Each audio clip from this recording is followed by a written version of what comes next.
Hi friends, ఈరోజు మేము చపాతీలు చేసుకుంటున్నాం. చపాతీలోకి కర్రీ చేసుకుని బోరు కొట్టి ఇలా బంగాళదుంప కుర్మా ట్రై చేస్తున్నాం. దీనికోసం బంగాళదుంపలు ఉడికించుకుని వాటిపైన ఉన్న పొట్టు తీసేసుకుని పక్కన పెట్టుకోవాలి. తర్వాత ఇక్కడ అల్లం, వెల్లుల్లి, జీలకర్ర, ధనియాలు వేసుకుని మసాలా సిద్ధం చేసుకోవాలి. ఇక్కడ ఆనియన్స్ని బాగా ఫ్రై చేసుకున్న తర్వాత ఇందులోకి ఉడికించి పెట్టుకున్న బంగాళదుంపలని యాడ్ చేసేసుకోవాలి. తర్వాత ఇందులోకి పసుపు, కారం, రుచికి తగ్గ సాల్ట్ వేసుకుని వీటిని అన్నీ కలిసేలా ఒకసారి కలుపుకోవాలి. తర్వాత ఇందులోకి కొద్దిగా వాటర్ని కూడా యాడ్ చేసుకోవాలి.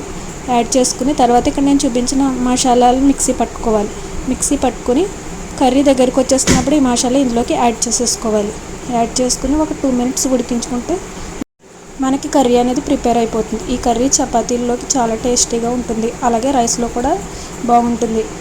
మేమైతే ఈ కర్రీ అయిపోయిన తర్వాత చపాతీలో వేసుకుని తిన్నాం. చాలా టేస్టీగా అనిపించింది. మీరు కూడా ఒకసారి ట్రై చేయండి.